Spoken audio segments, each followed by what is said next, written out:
வாழ்க வையகம், வாழ்க வையகம், வாழ்க வளமுடன்.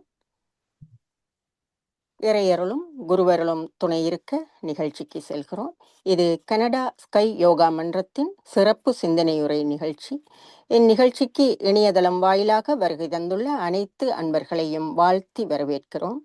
எனக்கு இந்த வாய்ப்பினை தந்த சிவா ஐயாவுக்கும் வாழ்க வளமுடன் என வாழ்த்தி என் நன்றியை தெரிவித்துக் கொள்கிறேன். வாழ்க வளமுடன்.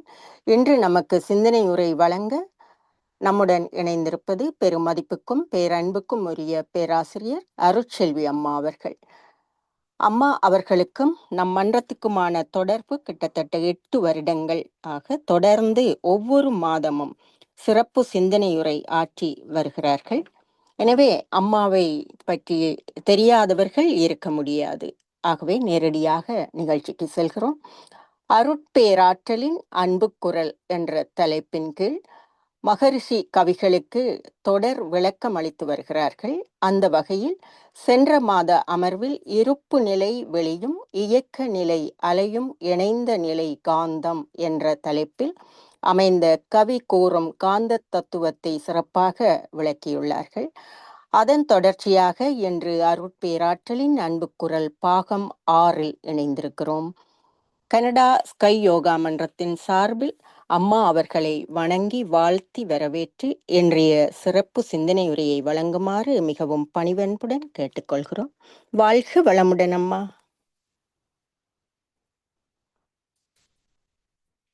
வாழ்க வளமுடன் அம்மா. மிக்க நன்றிகள். வாழ்க வையகம்,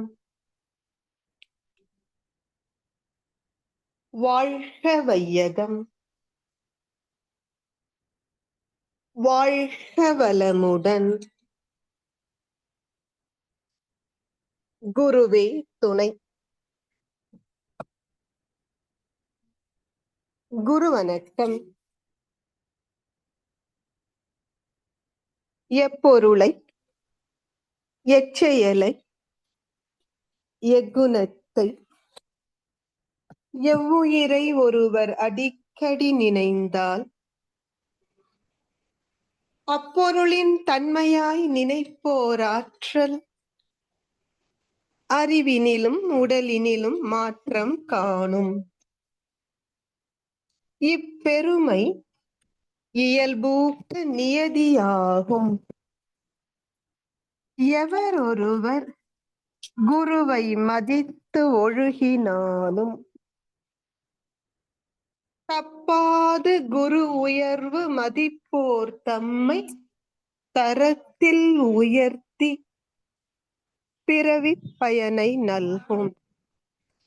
தப்பாது குரு உயர்வு மதிப்போர் தம்மை தரத்தில் உயர்த்தி பிறவி பயனை நல்கும். பிறவி பயனை நல்க வல்ல குருவின் திருவடி மலர்களை நம் மனம் மொழி மெய்களால் வணங்கி மகிழ்வோம். அம்மா அவர்கள் அறிமுகத்தில் சொன்னது போல் கனடாவிற்கும் எனக்கும் உள்ள உறவு என்பது நேற்று இன்று வந்த உறவல்ல.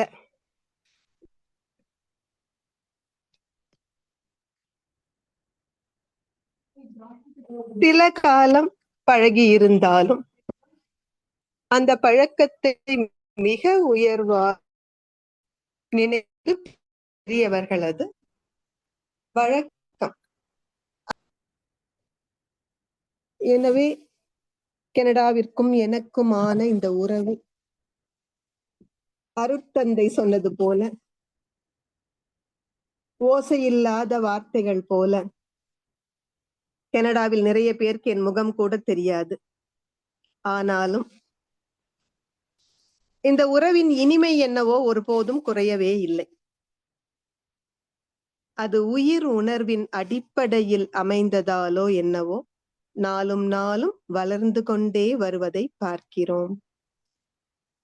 அப்படிப்பட்ட ஒரு தூய அன்பை எனக்கு வழங்கிக் கொண்டிருக்கும்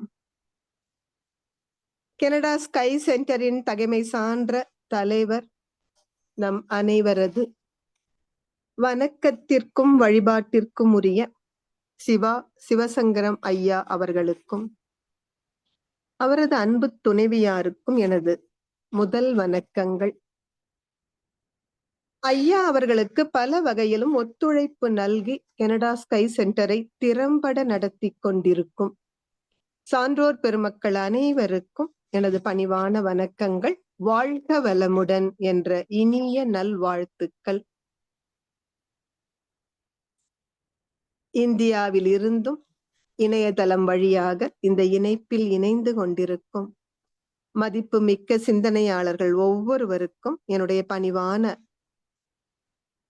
வணக்கங்களும் வாழ்க வளமுடன் என்ற இனிய நல்வாழ்த்துக்களும். 5வது வேதம் என்று அருட்தந்தை அவர்களால் அறிமுகப்படுத்தப்பட்ட காந்த தத்துவ தொடர் சிந்தனையை தொடர்ந்து நாம் அருட்பேராற்றலின் அன்பு குரலை கையில் எடுத்தோம். முதலில் அதை பற்றிய ஒரு அறிமுகம், அதை தொடர்ந்து நாம் கவிதைகளை பார்த்து கொண்டு வருகிறோம்.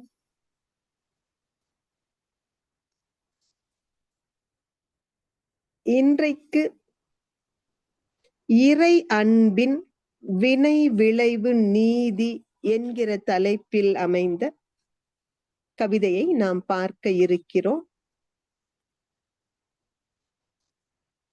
கையில் புத்தகம் இருப்பவர்கள் நீங்கள் அந்த கவிதையை புத்தகத்தில் பார்த்து கொள்ளலாம். இல்லை என்றாலும் வருத்தப்பட வேண்டாம். நம் மதிப்பிற்குரிய சிவா ஐயாவின் கருணை வெள்ளம் ஸ்கிரீன்லயே இப்ப கவிதையாக வெளிப்படுகிறது.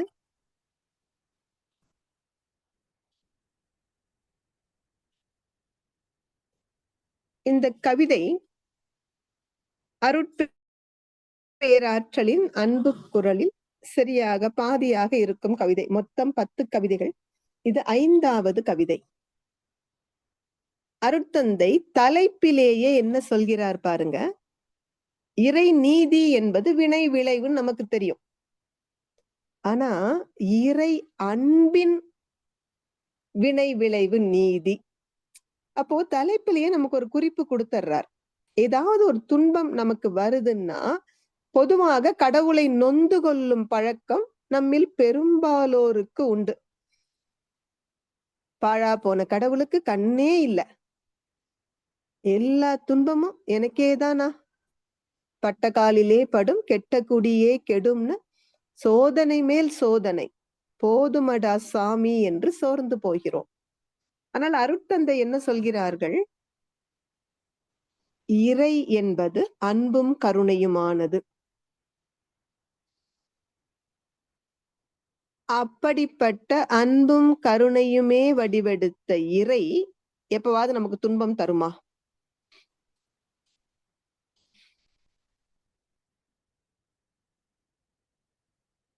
இறைவனிடமே நம்ம பொறுப்பை கொடுத்திருந்தோம்னா நம்முடைய வாழ்க்கையின் மொத்த பொறுப்பையும் நமக்கு துன்பமே இருக்காது. என்ன காரணம்? இறை அன்பும் கருணையுமானது. அப்போ அது வாழ்க்கை முழுவதும் இன்பத்தையே கொடுத்து கொண்டிருந்திருக்கும். ஆனால் நம் செயலிலேயே விளைவை இறை ஒளித்து வைத்ததால்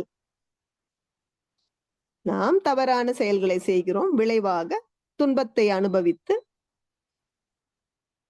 வருத்தப்படுறப்போ மட்டும் நம்ம கடவுள் மேல பாரத்தை போடுறோம் அல்லது பழி போடுறோம். உண்மை என்ன? இறை எப்படி வெளிப்படுகிறது? நம் வினைக்கு விளைவாக வெளிப்படுகிறது. அதத்தான் ஆழமா இந்த கவிதையில அருட்தந்தை சொல்றாங்க. கவிதைக்குள் செல்வோம். அறிவாக என்னுள்ளே அமர்ந்து இயங்கிக் கொண்டே அகன்ற பேரண்டத்துள் அடங்கியுள்ளவற்றை பொறி 5 புலன் 5 இயக்க அலை மூலம் புரிந்து கொள்ளும் நுட்பம் எனக்கு அளித்திட்டாய். நெறி பிறழ்ந்து மனிதன் ஆற்றும் வினையை அதன் விளைவை நீயேதான் கருமையத்து இழுத்து நுண்மையாக்கி இறுக்கி இருப்பாய் வைத்து ஏற்றனால் விரித்து இன்ப துன்பமாய் உணர்த்தும் உனது நீதி கண்டேன்.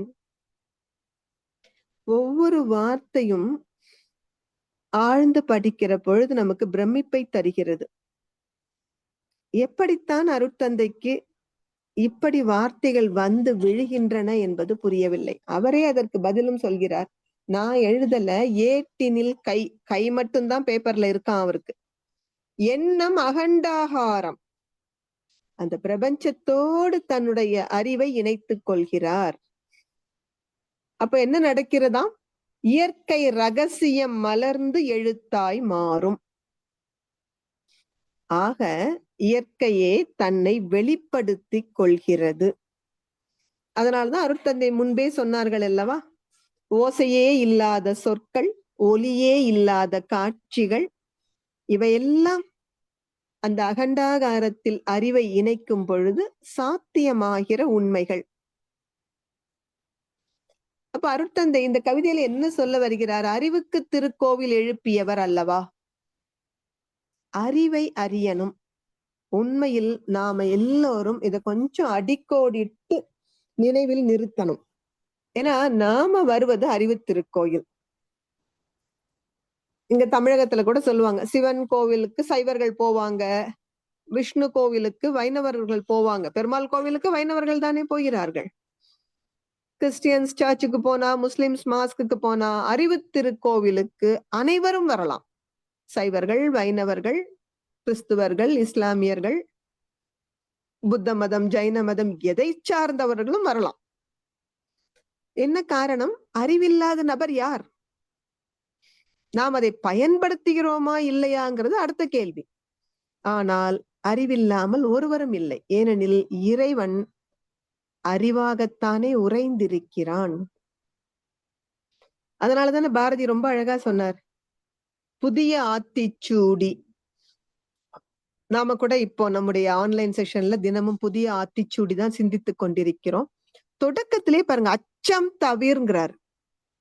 பயந்து பயந்து ஏன் அடிமை வாழ்க்கை? அருட்தந்தை தான் சொல்லுவாங்க.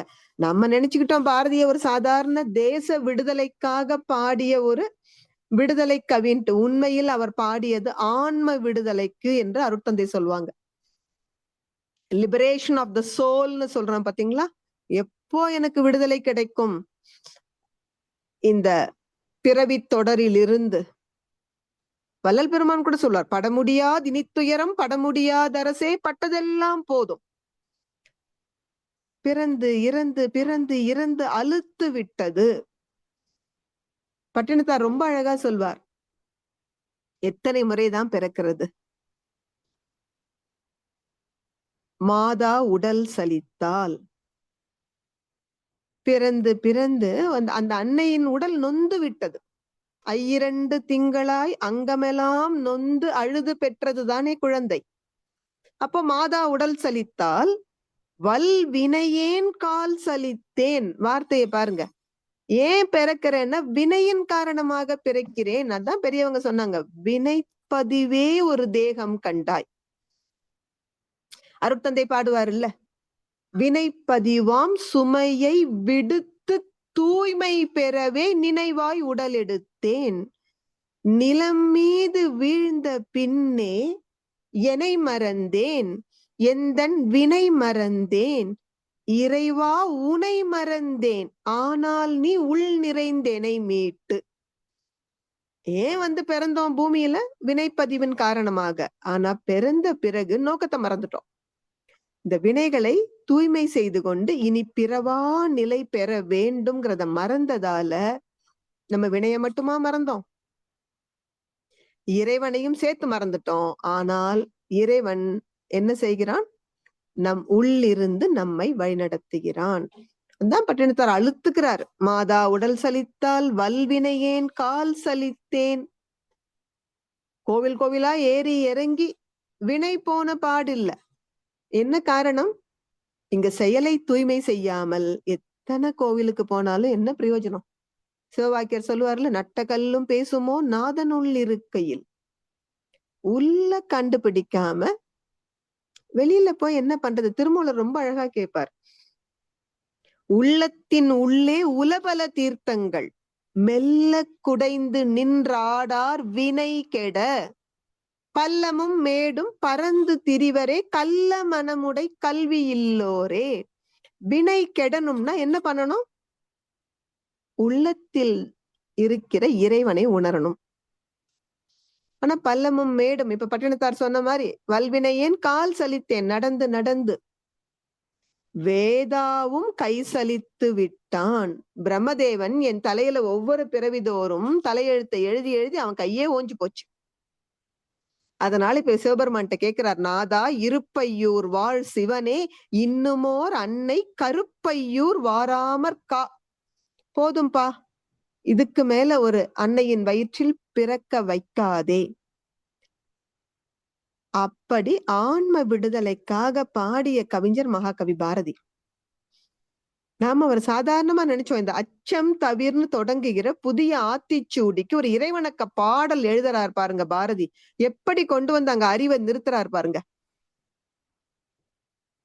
அவருடைய அந்த ஒரு அறிவினுடைய ஆழம்.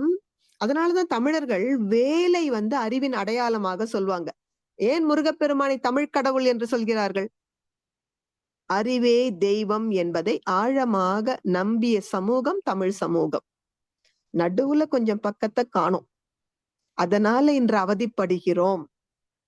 அந்த வேல் என்பதே அறிவை குறிக்கிற ஒரு அற்புதமான கருவி. வேல் எப்படி இருக்குன்னு பாருங்க. அந்த நீண்ட தண்டு இருக்கு பாத்தீங்களா, அது அறிவின் ஆழத்தை குறிக்கிறது. அறிவு எப்பொழுதும் ஆழமா இருக்கணும். அந்த நுனி எப்படி இருக்கு பாருங்க, கூர்மையா இருக்கணும் அறிவு. இந்த ஷார்ப்னஸ் இந்த இன்டலெக்ட்னு சொல்றோம் பாத்தீங்களா, அந்த கற்பூர புத்தி டக்குன்னு பிடிச்சுக்கிறாங்க. அதனாலதான் அருட்தந்தை ஆகினை தவத்திலேயே அது கிடைக்குங்கிறாரு. ஒன்றி ஒன்றி நின்று அறிவை பழக்க உறுதி நுட்பம் சக்தி இவை அதிகமாகும். அந்த நுட்பமான அறிவு அது கூர்மையா இருக்கணும். அதே போல வேலினுடைய இதை பாருங்க, அகன்று இருக்கும். அறிவு என்பது விசாலமா இருக்கணும். அப்போ பாரதியினுடைய அறிவு நுட்பம், அதுவும் பாரதி சொல்லுவார், இந்த உலகில் தமிழரை தவிர யாராவது அறிவாளியா இருந்தா கூட பாரதிக்கு கவலை வருதான். அப்படின்னா எவ்வளவு நேசித்திருக்கிறார் தமிழை, தமிழர்களை.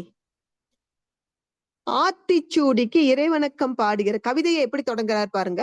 ஆத்திச்சூடி இளம்பிறை அணிந்து மோனத்திருக்கும் முழுவெண் மேனியான். ஆத்திச்சூடி என்பது இங்கே ஆத்தி மலர் மாலையை சூடிய, இளம்பிறையை தலையில் அணிந்து மோன தவம் இயற்றிக் கொண்டிருக்கும் முழுவெண்மேனியான். உடல் முழுவதும் காடுடைய சுடலை பொடி பூசி என் உள்ளம் கவர் கள்வன் என்றாரே, அந்த சுடலை பொடி பூசியதால் மேனி வெந்நீர் அணிந்த மோனத்திருக்கும் முழுவெண்மேனியான். சிவபெருமான சொல்லிட்டாரா? அடுத்தது எங்க வராரு பாருங்க. கருநிறம் கொண்டு பார்க்கடல் மிசை கிடப்போன். அந்த கான்ட்ராஸ்ட பாத்தீங்களா? முதல்ல முழுவெண் மேனியான், அடுத்தது உடனே கருமைக்கு தாவறார். கருநிறம் கொண்டு, நிறம் கருப்பு, ஆனா எங்க இருக்கார்? பார்க்கடல் மிசை கிடப்போன். நமக்கு தெரியும் அது விஷ்ணுவை குறிக்கிறது. மகம்மது நபிக்கு மறை அருள் புரிந்தோன். அடுத்தது அப்படியே ஜம்ப் பண்றார் இஸ்லாம் மார்க்கத்திற்கு, நபிகள் நாயகத்திற்கு அருள் புரிந்த அல்லாஹ். இயேசுவின் தந்தை, பரலோகத்தில் இருக்கும் எங்கள் பரமபிதா, எதையும் விடல மகாகவி பாரதி. இப்ப சொல்றார், சிவன் என்றும் விஷ்ணு என்றும் அல்லாஹ் என்றும் இயேசு என்றும். இயேசுவின் தந்தை என பல மதத்தினர் உருவகத்தாலே உணர்ந்து உணராது பல வகையாக பரவிடும் பரம்பொருள் ஒன்றே. கொண்டு நிறுத்திட்டார் பாத்தீங்களா? நீங்க சிவன் சொல்லுங்க, விஷ்ணுன்னு சொல்லுங்க, அல்லான்னு சொல்லுங்க, இயேசுன்னு சொல்லுங்க, ஜெகோவான்னு சொல்லுங்க, என்ன வேணா பேர் சொல்லுங்க, அல்லது காமாட்சி, விஷாலாட்சி, ஆனால் பரம்பொருள் ஒன்றுதான். அதோட நிறுத்தல அவர் கவிதைய. அந்த பரம்பொருள் என்ன என்பதை நமக்கு அடையாளம் காட்டுகிறார். அதன் இயல் ஒளியுறும் அறிவாம். அறிவுதான் பிரகாசமானது. அதனாலதான் அறிவுக்கு விளக்கு என்ற ஒரு பெயர் உண்டு. விளக்கு வெளிச்சம் இருந்தா நல்லா தெரியும். அறிவு வெளிச்சம் கொண்டு விஷயத்தை பார்க்கிற பொழுது உண்மை விளங்கும்ங்கிறதுனால அறிவுக்கு விளக்கு என்று ஒரு பெயர் உண்டு. அப்ப பாரதி சொல்றார், அந்த பரம்பொருள் ஒன்றுதான். அதனுடைய தன்மை என்ன? ஒளி வீசும் அறிவு. அதன் நிலை கண்டார் அல்லலை அகற்றினார். அதன் அருள் வாழ்த்தி அமரவாழ் வெய்துவோம். யார் ஒருவர் இந்த பரம்பொருள் அறிவுதான் என்ற உண்மையை உணர்ந்து கொண்டாரோ அவர் வாழ்க்கையில அல்லலே கிடையாது. அதன் நிலை கண்டார் அல்லலை அகற்றினார். அவருக்கு எங்கேயுமே பிரச்சனைகள் வரும், ஆனா அவர் கவலைப்பட மாட்டார். எனவே அப்படிப்பட்ட அறிவை வாழ்த்தி அமரவாழ்வு எய்துவோம், இனி பிறவா நிலை பெறுவோம். பாரதி ரொம்ப வார்த்தைகளை எப்படி பயன்படுத்துவார்? அப்படியே பவர்ஃபுல் வேர்ட்ஸ். உண்மையில 1000 தெய்வங்கள் உண்டென்று தேடி அலையும் அறிவிலிகால்ங்கிறார். எடுத்தது முட்டாளேங்கிறார். ஏன் முட்டாள்? 1000 தெய்வம் எங்கனாலும் போறியே. நாங்க இங்க வேடிக்கையா சொல்லுவோம், தமிழகத்துல என்ன நடக்குது இப்போன்னா, இங்க இருக்க சாமி எல்லாம் தமிழ்நாட்டுல இருக்கவங்களுக்கு பவர்ஃபுல்லான கடவுள் கிடையாது. சோ திருப்பதிக்கு போய் பாத்தீங்கன்னா தமிழர்கள் கூட்டம் அலை மோதுகிறது. நம்ம திருவண்ணாமலையில பார்த்தா அந்த ஆந்திரா கூட்டம் அலை மோதுகிறது. ஏன்னா அவங்களுக்கு இப்ப திருப்பதி பெருமாளை விட இங்க வந்து திருவண்ணாமலையில் அருள் பாலிக்கின்ற அருணாச்சலேஸ்வரர் கிட்ட அவங்க சரண் புகுந்தால் நம்மவர்கள் எல்லாம் திருப்பதியில போய் நிக்கிறோம். அதுதான் பாரதி சொல்றார், 1000 தெய்வங்கள், இந்த சாமி பவர்ஃபுல்லா இல்ல இவரை விட அவர் பவர்ஃபுல்லான்னு தேடி அலையிற முட்டாள்களே, பல்லாயிரம் வேதம் அறிவொன்றே தெய்வம் உண்டாமெனல் கேளீரோ. இந்த தேசத்துல தானே பிறந்தீங்க. இந்த தேசத்தின் வேதங்கள் திரும்ப திரும்ப திரும்ப சொன்ன உண்மை என்ன? அறிவுதான் தெய்வம். அதுவும் எப்படி சொல்லுச்சது? நாமம் பல் கோடி ஓர் உண்மை குலதென்று நான்மறை புகன்றிடுமே, ஆங்கோர் நாமத்தை நீர் உண்மை என்று கொள்வீர் என்ற நான்மறை கண்டிலதே. அட, இருக்கிற ஒரு அறிவுக்கு, ஒரு பரம்பொருளுக்கு நீ பல பேர் வச்சுக்கலாம்.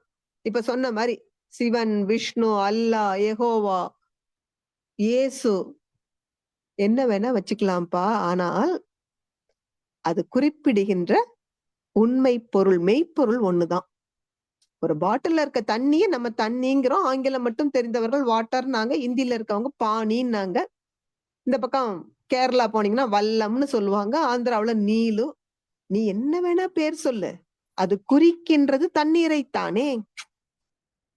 அது போல நீங்கள் எந்த பெயரிட்டு அழைத்தாலும் அது குறிக்கின்ற பரம்பொருள் ஒன்றுதான். வேடம் பல் கோடி ஓர் உண்மை குலதென்று வேதம் புகன்றிடுமே, ஆங்கோர் வேடத்தை நீர் உண்மை என்று கொள்வீர் என்ற வேதம் கண்டிலதே. நீ பல பல வேஷம் கொடுக்கலாம் உன் விருப்பத்துக்கு. முனியப்பன்னு சொல்லலாம், இங்க காளின்னு சொல்லலாம். ஆனா அந்த வேடங்கள் பல கொடுத்தாலும் அது குறிப்பிடுவது ஒன்று. அருட்தந்தை சொன்னார் இல்ல, கடவுளை வணங்கும் போது கருத்தினை உற்றுப்பார் நீ, கடவுளாய் கருத்தே நிற்கும் காட்சியை காண்பாய் ஆங்கே. இப்ப கண்ணை மூடி முருகப்பெருமான் நினைச்சா இங்க பழனியில தண்டூன்றி நின்ற கோலம் நினைவிற்கு வருகிறது என்றால் என்ன காரணம்? பார்த்து பார்த்து கருமையத்தில் பதிந்த பதிவு. அந்த முருகப்பெருமானை பார்த்த பொழுது அறிவு எடுத்த வடிவம் நம் கருமையத்தில் பதிந்தது. இப்ப நான் அதே முருகப்பெருமானை நினைக்கிறேன். நான் இங்க ஆழியார் அறிவு திருக்கோயில்ல உட்கார்ந்துகிட்டு பழனி முருகனை நினைத்தால் இப்ப பழனி முருகன் என் கண்ணு முன்னாடி இல்ல. ஆனால் எப்படி வருகிறது அந்த தோற்றம்? அறிவு எடுத்த வடிவம். அதனாலதான் அருட்தந்தை சொல்றார், இந்த கவிதையில் அறிவை அறிந்தால் அனைத்தும் விளங்கும். ஏனெனில் இறைவன் எப்படி உறைந்திருக்கிறான்? நம் ஒவ்வொருவருள்ளும் அறிவாக அமர்ந்திருக்கிறான். அப்படி அறிவாக இருந்து கொண்டு இந்த பிரபஞ்ச ரகசியங்களை எல்லாம் புரிந்து கொள்ளும் நுட்பமான ஆற்றலையும் நமக்கு அளித்திருக்கிறார். ஆனால் நாம அந்த 6வது அறிவை பயன்படுத்தாத வரை தோற்றத்தில் மட்டும்தான் மனிதர்கள். 6வது அறிவு தானே பிரபஞ்ச ரகசியங்களை எல்லாம் உணர்ந்து கொள்வதற்காகவே ஓங்கி வளர்ந்து வந்த அறிவு. அப்ப அதை பயன்படுத்தலைன்னா ஐயறிவு விலங்குகளுக்கும் நமக்கும் என்னதான் வித்தியாசம்? அதுவும் சாப்பிடுது, தூங்குது, குட்டி போடுது. அதே வேலையை நாமும் செய்தோம்னா நமக்கும் அவற்றுக்கும் என்ன வேறுபாடு? அருட்தந்தை துரியாஜித தவத்துல அழகா சொல்லுவாங்க. சுத்த வெளிக்கு போறப்ப என்ன சொல்லுவாங்க? இந்த நிலையை அறிவதற்கும் அடைவதற்காகவுமே எடுத்ததுதான் மனித பிறவி. அப்ப அந்த முயற்சியை மேற்கொள்ளாத வரை நமக்கும் விலங்குகளுக்கும் என்ன வித்தியாசம்? உண்மையில் நம் பெற்றோரை நம்ம எப்படி அனுதினமும் வணங்கணும். அவர்களது புண்ணியம் தான் நாம் அறிவு திருக்கோவிலுக்கு வந்தோம். அறிவை உணர்வதுதான் மனித பிறவியின் நோக்கம் என்று தெரிந்த மனிதர்கள் எத்தனை பேர்? அட உணர்றோம், உணரல, விட்டுருங்க, அது அடுத்தது. இதுதான் என்னுடைய பிறவி எடுத்ததன் நோக்கம். அறிவை உணரணும். வள்ளல் பெருமானே சொல்வார், இன்று வருமோ, நாளை வருமோ, அல்லது மற்ற என்று வருமோ அறியேன் எம் கோவே. இறைவா எனக்கு தெரியலப்பா, ஏன்னா வினையாகிய பெரும் கடல். அது எப்போ தீர்ந்து நான் இந்த இறை உணர்வை இந்த பிறவியில பெறுவனா இல்ல அடுத்த பிறவியில பெறுவனா என்று பெறுவேன்னே எனக்கு தெரியல. துன்று மல வெம்மாயை அற்று வெளிக்குள் வெளி கடந்து சும்மா இருக்கும் சுகம்னார். அப்படி எப்போ இறை உணர்வு பெறுவோம்ங்கிறதே கூட விட்டுருங்க. முதல்ல தெரிகிறதா நமக்கு நான் பிறந்ததன் நோக்கம் இறை உணர்வு பெறுவதுன்னு? தெரிந்தால் நாம அறிவு திருக்கோயிலுக்கு போகாட்டியும் பரவாயில்ல. நம்ம ஒருத்தர் வீட்டுக்கு போறேன்னு போன் பண்றோம். அவங்க சொல்றாங்க, நான் இன்னைக்கு எங்களுக்கு அறிவு திருக்கோவில்ல மௌனம் நடக்குது, நான் கலந்துக்க போறேன்னா நம்ம உடனே ஊர் முழுக்க என்ன தண்டோரா போடுவோம்? பாருங்க பாருங்க, அவங்க வீட்டுல ஒண்ணும் சரியில்லை, இப்படி ஊரை சுத்த விட்டுட்டு வேடிக்கை பார்த்துக்கிட்டு இருக்காரு.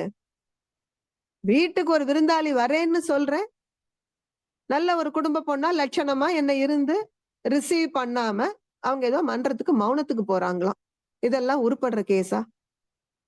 இப்படி பேசினால் அறிவுக்கும் நமக்கும் என்ன சம்பந்தம்னு பாருங்க.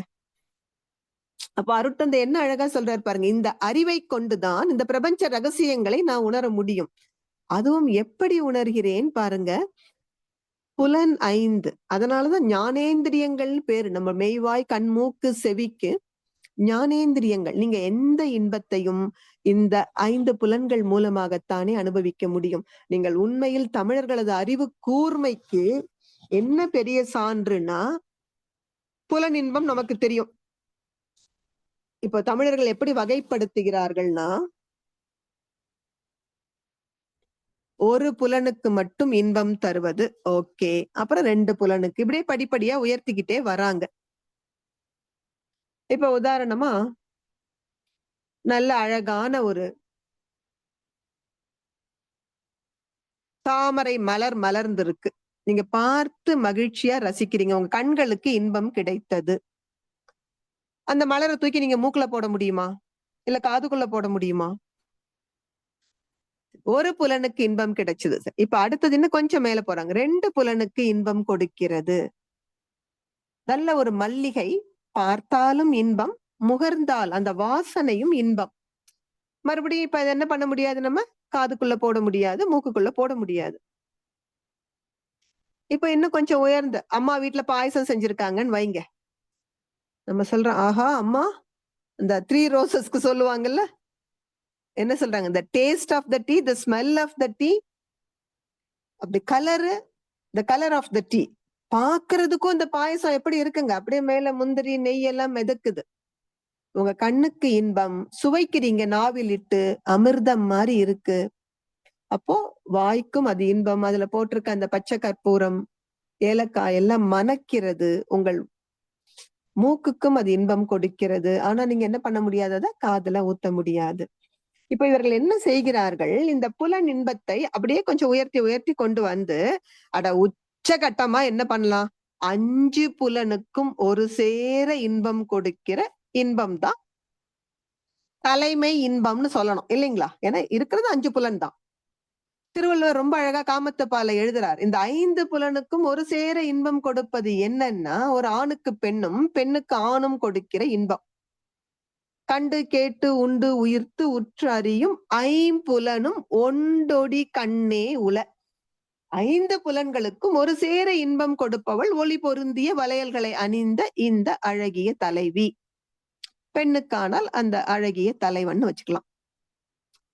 இதுலதான் இந்த தமிழர்களோட அது குறும்புன்னு சொல்றதா இல்ல அறிவின் நுட்பம்னு சொல்றதா, 5 புலன்களுக்கும் ஒரு சேர இன்பம் கொடுக்கிற விஷயம் தலைமை இன்பம். ஆனால் தமிழர்கள் என்ன பெயர் கொடுத்தார்கள்? சிற்றின்பம்னு சொன்னாங்க. நமக்கு சுரீர்ங்குது இப்போ. என்னடா இது, இருக்கிறது 5 புலன்கள், இப்ப 5க்கும் ஒரு சேர இன்பம் அளிக்கிற விஷயத்தை அலட்சியமா சொன்னாங்க. சிற்றின்பம்டா. முட்டாள் தான் அதுல மயங்கி கிடப்பான். அறிவில் உயர்ந்தவர்கள் எதை தேடுவார்கள்? பேரின்பம். என்ன வித்தியாசம் சிற்றின்பத்திற்கும் பேரின்பத்திற்கும்? நாவுக்கரசர் பாடுறார் பாருங்க, முன்னம் அவனது நாமம் கேட்டால். அதனாலதான் பக்தி இலக்கியங்களில் நாயக நாயகி பாவம் பெரிதும் போற்றப்படுகிற ஒரு பாவம். என்ன அழகா நாவுக்கரசர் சொல்கிறார், முன்னம் அவனது நாமம் கேட்டால். முதல்ல பேர் தான் கேக்குறாங்க, கேட்டதுமே மனதை பறிகொடுக்கிறாள். மூர்த்தி அவன் இருக்கும் வண்ணம் கேட்டாள். எப்படி கலர் இருப்பார் அவரு?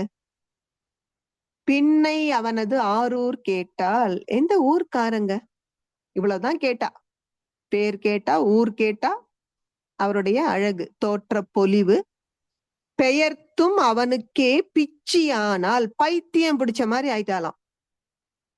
அன்னையையும் அத்தனையும் அன்றே நீத்தாள், அகன்றாள் அகலிடத்தார் ஆச்சாரத்தை, தன்னை மறந்தாள் தன் நாமம் கெட்டாள், தலைப்பட்டாள் நங்கை தலைவன் தாளே. என்ன ஆச்சு அதன் பிறகு? அம்மா அப்பா சொந்த பந்தம், தான் இதுவரை பழகிய பழக்கம் எல்லாத்தையும் திறந்துட்டாங்க. தன்னையும் மறந்தாள். அது மட்டுமா, தனக்குன்னு இது நாள் வரைக்கும் அம்மா எல்லாம் வச்சு ஆசையா கூப்பிட்ட பேரெல்லாம் போச்சு. இப்ப என்ன ஆயிடுச்சுங்க? Mrs so and so. தன் நாமம் கெட்டாள், தலைப்பட்டாள் நங்கை தலைவன் தாளே. இப்ப என்ன சொன்னாங்க பெரியவங்க? இல்லற தர்மத்தில் கணவனுக்காகவே வாழுகின்ற அந்த கற்புக்கரசி. அதே தெய்வப்புலவர் திருவள்ளுவர் தான் சொன்னார், அறத்துப்பால்ல என்ன சொன்னார்? தெய்வம் தொழால் கொழுநன் தொழுதெழுவால் பெய்யென பெய்யும் மழை என்று கணவனுக்காகவே வாழுகின்றார்கள் அல்லவா? அங்க அது சிற்றின்பம். என்ன காரணம்? அந்த இன்பத்தில் கணவன் இல்லை என்றால் அனிச்ச மலரை விட மென்மையான இந்த தலைவி மனம் வாடி சோர்ந்து போகிறாள். So dependency. அதனால் அது சிற்றின்பம். ஏன்னா இந்த இன்பத்துக்கு இன்னொருவர் துணை தேவைப்படுகிறது. அந்த இன்னொருவர் இல்லை என்றால் சோர்ந்து வாடி போகிறார்கள். ஆனால் இறைவனை குறித்து பாடுகிற பொழுது அந்த பேரின்பத்திற்கு யார் உதவியும் தேவையில்லை. இன்னும் சொல்ல போனா பாரதி சொல்றார், நோயினை போல் அஞ்சினேன் சகியே நுங்கள் உறவை எல்லாம். அந்த இறை உணர்வை அடைய விடாமல் நீங்க இந்த உலகத்து பேச்சு பேசுறீங்களே, எனக்கு அது கொடிய நோய் போல இருக்கு, வெறுப்பை தருகிறது. இதுதான் பேரின்பம். எவர் துணையும் தேவையில்லை. அபை பாட்டி அழகா சொன்னாங்க, இனிது இனிது ஏகாந்தம் இனிது. அப்போ அருட்தந்தை சொல்கிறார், இந்த அறிவை கொண்டு நான் பிரபஞ்ச ரகசியங்களை அறிந்து கொள்ள முடியும். அதே சமயத்தில் உடல் இருந்தால்தானே நான் இந்த அறிவின் மூலமாக மெய்ப்பொருள் உணர்வும் பெற முடியும். எனவே புலன் 5ஐயும் அறிவின் துணை கொண்டு அளவு முறையோடு இயக்குகின்ற ஒரு நிதானத்தையும் நீ எனக்கு கொடுத்து விட்டாய். ஏனெனில் இன்பம் வருகிற வாயில்கள் புலன்கள் தான். ஆனா அளவுக்கு மீறி போனா அமிர்தமும் நஞ்சு. நம்ம எல்லார் வாழ்க்கையில அந்த அனுபவம் இருக்கு. யார் தான் அதிகம் சாப்பிட்டு துன்பம் அனுபவிக்காதவர்கள் சொல்லுங்களேன் பார்க்கலாம். எல்லாருக்கும் தெரியதான் செய்யும், அதிகம் சாப்பிட்டா துன்பம். ஆனாலும் ஒரு விருந்துக்கு போனா புலன் மயக்கம். அப்போ எப்ப ஜெயிக்க முடியும்? அகத்தவத்தின் மூலமாக நீங்கள் அறிவை கொண்டு வந்து ஆட்சி பீடத்தில் உட்கார வைத்தால்தான் புலன் அடக்கம் கிட்டும். அதனாலதான் அகத்தவத்திற்கு ராஜ யோகம்னு பேர். ஏன் ராஜயோகம்? இது நாள் வரை மனம் போன போக்குல போய்கிட்டு இருந்தோம். மனசு என்ன சொல்லும்? புத்தி சொல்லுது, ஓ அதிகம் சாப்பிடாத துன்பம்னு. மனசு சொல்லும், பரவாயில்ல பரவாயில்ல பாத்துக்கலாம், தினமுமா சாப்பிடுறோம், இன்னைக்கு ஒரு நாள் தானே. அதான் பெரியவங்க மனம் போன போக்கெல்லாம் போக வேண்டாம்னு சொன்னாங்க. பட்டினத்தாருக்கு ஒரு முறை இந்த துன்பம் வருகிறது. அவருடைய மனம் ஒரு மிட்டாய் மேல ஆசைப்பட்டுருது. எப்படி மிட்டாய் சாப்பிடணும் சாப்பிடணும் துடிக்குது. மனதின் தன்மை அது. ஒரு பொருளை நினைச்சிருச்சுன்னா அதை அடையும் வரை அதே சிந்தனை. அதான் அருட்தந்தை சொல்லுவாங்க, அடைந்த பிறகு அது சீன் போயிடுமா. அதுவும் மனதின் தன்மைன்னு சொல்லுவாரு. அது கிடைக்கிற வரைக்கும் தான் அப்படி பில்டப் பண்ணும். ஆஹா ஓஹோன்ட்டு. கிடைச்சதுக்கு அப்புறம் இவ்வளவுதானா? ஒரு சலிப்பு வந்துரும். பட்டினத்தார் என்ன பண்றார்? இந்த மனதை கட்டுப்படுத்த முயற்சிக்கிறார். ஆனால் மனம் எங்க போனாலும் சுத்தி சுத்தி மிட்டாயில வந்து நிக்குது. நேரா கடைக்கு போனார். மிட்டாய வாங்கினார். அந்த பொட்டலத்தை பிரிச்சு எதிர்ல வச்சுட்டு தன் இரு கைகளையும் இறுக்கமாக பின்னாடி முதுகு பக்கமா திருப்பி கட்டிட்டார். இப்ப மனசுகிட்ட சொன்னார், ஆசைப்பட்ட இல்ல மிட்டாய் சாப்பிடணும்னு, சாப்பிடு, எடுத்து சாப்பிடு. எப்படி மனம் எடுத்து சாப்பிட முடியும்? அப்போ அருட்தந்தை சொல்கிறார்கள், அறிவை கொண்டு வந்து ஆட்சி பீடத்துல உட்கார வச்சீங்கன்னா அறிவை எப்பொழுதும் நிதானமாக வழிநடத்தும். நம்ம எப்பொழுதும் உணர்ச்சி வயப்பட்ட மனநிலையில தான் புலனடக்கத்தை தவற விட்டு விடுகிறோம். அதனால ராஜயோகம் ஏன் பேர் வந்தது? அறிவை ஆட்சி பீடத்தில் அமர வைப்பதால். இப்ப அருட்தந்தை இப்பதான் ஒரு இன்னொரு நுட்பமான விஷயத்தை கொண்டு வரார். இந்த புலன் அடக்கம் மட்டுமா எனக்கு அறிவினால் கிடைத்தது? ஏன்னா இந்த 5 புலன்களை கொண்டுதான் பிரபஞ்சத்தில் இருக்கக்கூடிய அந்த காந்த தன்மாற்றமான அழுத்தம், ஒலி, சுவை, மனம், பஞ்ச தன்மாத்திரைகளையும் உணர்ந்து கொள்கிறேன். இப்போ மனிதனான நான் செய்யும் செயல்களை எல்லாம் நீ என்ன பண்ற?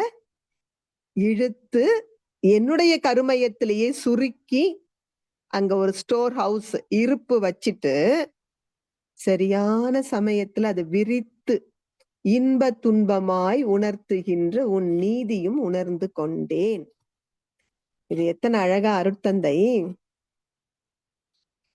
பசு ஒன்றை பார்க்கின்றேன் ஒரு பாடல்ல விளக்குவார். நிறைய கவிதைகள் அருட்தந்தை. என் வயது 3 முதல் யான் கண்ட காட்சிகளும் அது ஒரு அற்புதமான கவிதை. படிச்சு பாருங்க. நமக்கு இப்ப நேரம் இல்ல. ஆனா அந்த கவிதையில மகர்ஷி என்ன சொல்லுவார்?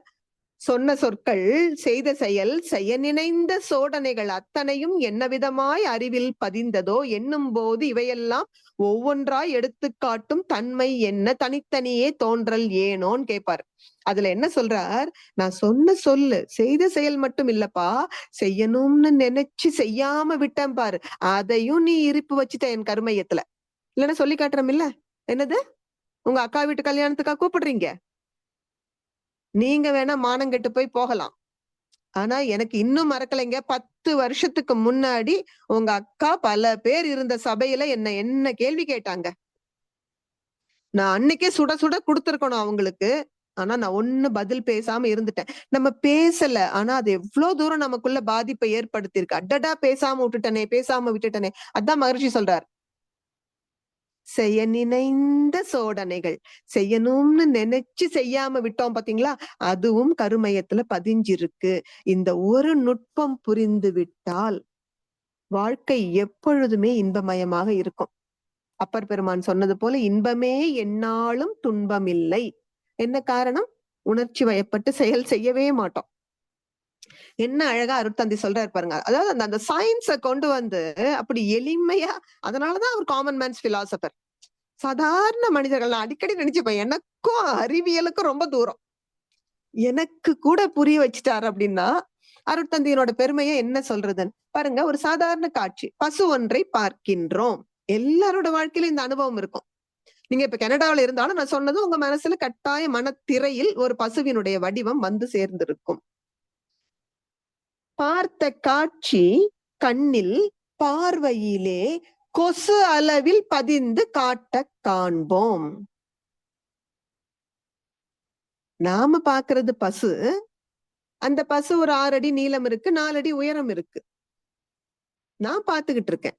ஆனா என் பக்கத்துல உட்கார்ந்துட்டு என்னோட ஃப்ரெண்ட் என் கண்ணுல பார்த்தா என்னுடைய விழித்திரையில் அந்த ரெட்டினால அதே பசு எப்படி தெரியுதுங்க? மினியேச்சர் சைஸ்ல கொசு மாதிரி தெரியும்.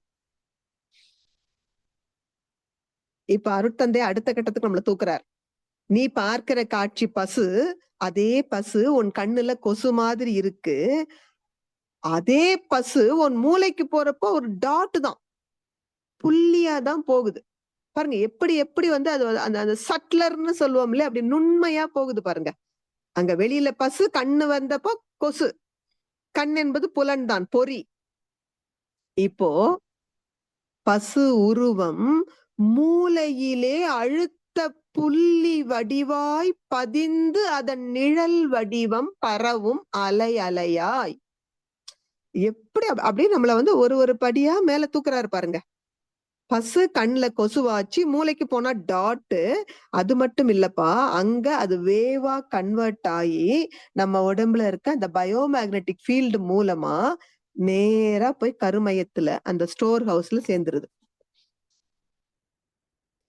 பசு உருவம் மூளையிலே அழுத்த புள்ளி வடிவாய் பதிந்து அதன் நிழல் உருவம் பரவும் அலை அலையாய்.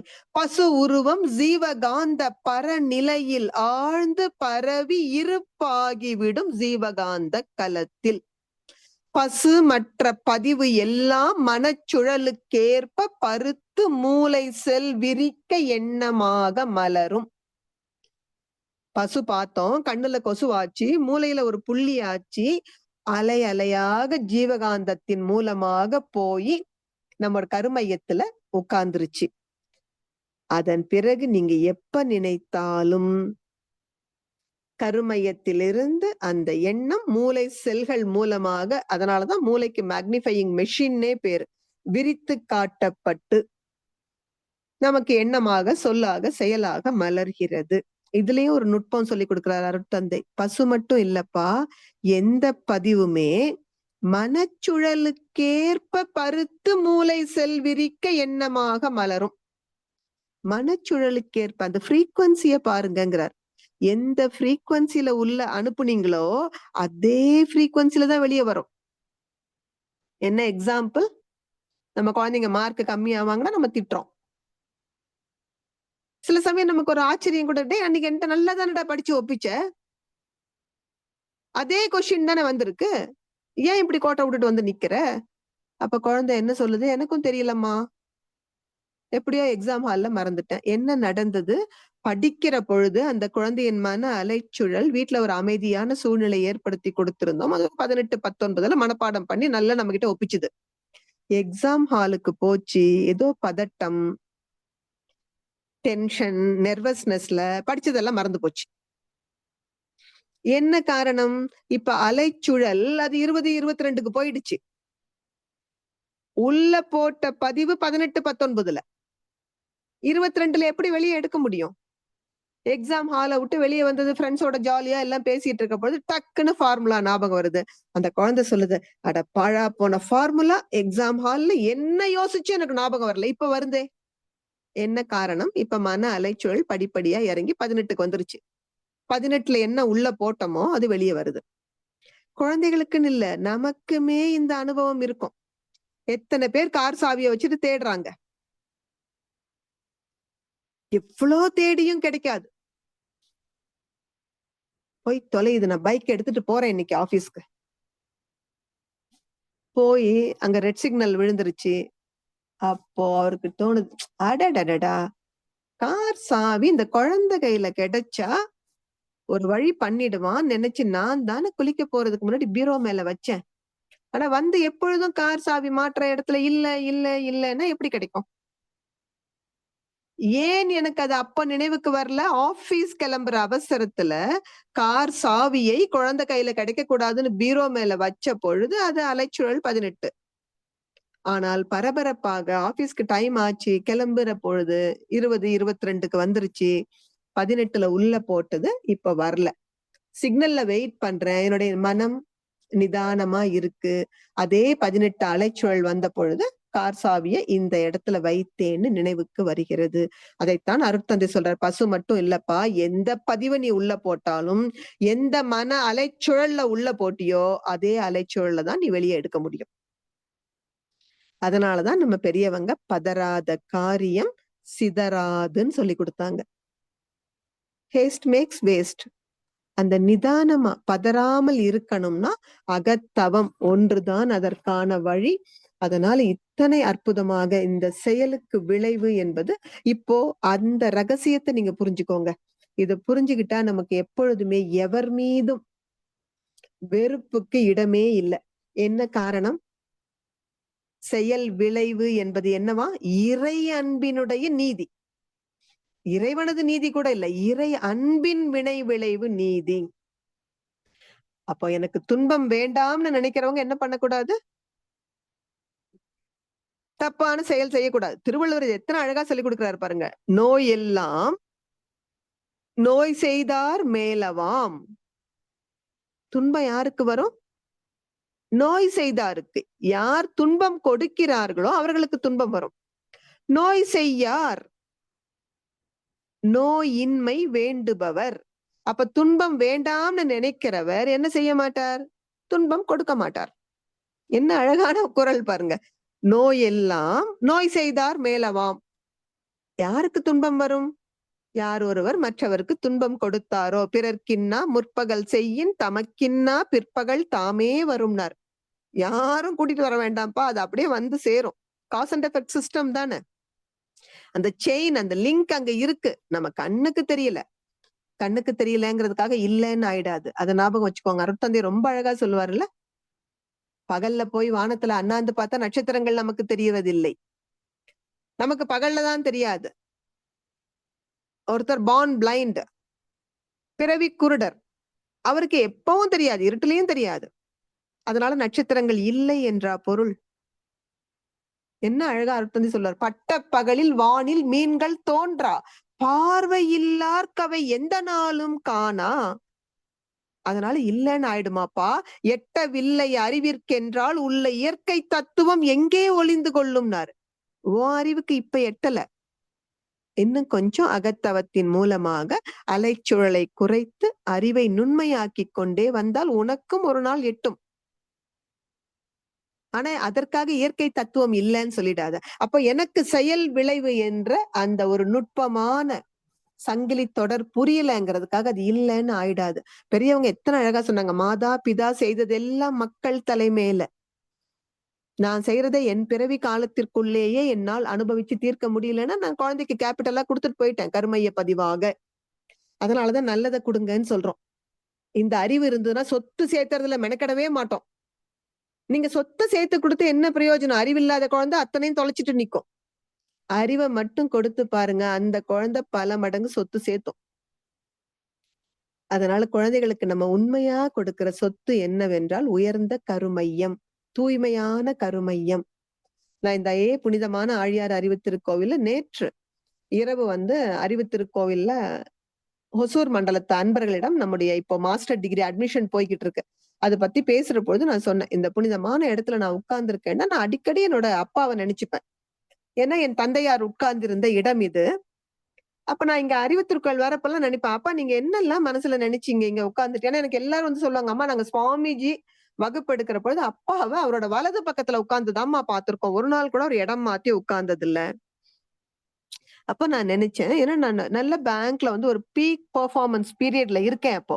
ஏன்னா ஆர்பிஐ கவர்னர் கையால பெஸ்ட் பெர்ஃபார்மர் அவார்டை வாங்கிட்டு நான் ஜாப் ரிசைன் பண்றேன். எல்லாருக்கும் அதிர்ச்சி எங்க பேங்க்ல. ஆனா எனக்கே கூட எப்படி அப்படி ஒரு எண்ணம் வந்ததுன்னு தெரியல. ஆனா நான் இப்போ நினைக்கிறேன், அப்பா இந்த இடத்துல உட்கார்ந்து உட்கார்ந்து உட்கார்ந்து எண்ணத்தை போட்டிருக்காரு, சுவாமி வழி வழியா என் சந்ததிகள் முழுவதும் இந்த அருட்தொண்டு செய்யணும், அதற்கு நீங்கள் தான் அருள் புரியணும் எண்ணத்தை போட்டிருப்பார். இல்லைன்னா நான் இன்னைக்கு இந்த இடத்துல இருக்க முடியாது. அப்ப நாம நம்ம குழந்தைகளுக்கு எப்படி எண்ணத்தை போடணும்? குழந்தைகள் வழி வழியா தொடர்ந்து அவங்க எந்த துறையில வேண்டுமானாலும் இருக்கலாம், இந்த புனிதமான அருட்தொண்டில் அவர்கள் தங்களை ஈடுபடுத்தி கொள்ளுகின்ற மேன்மையான நிலை வரணும்.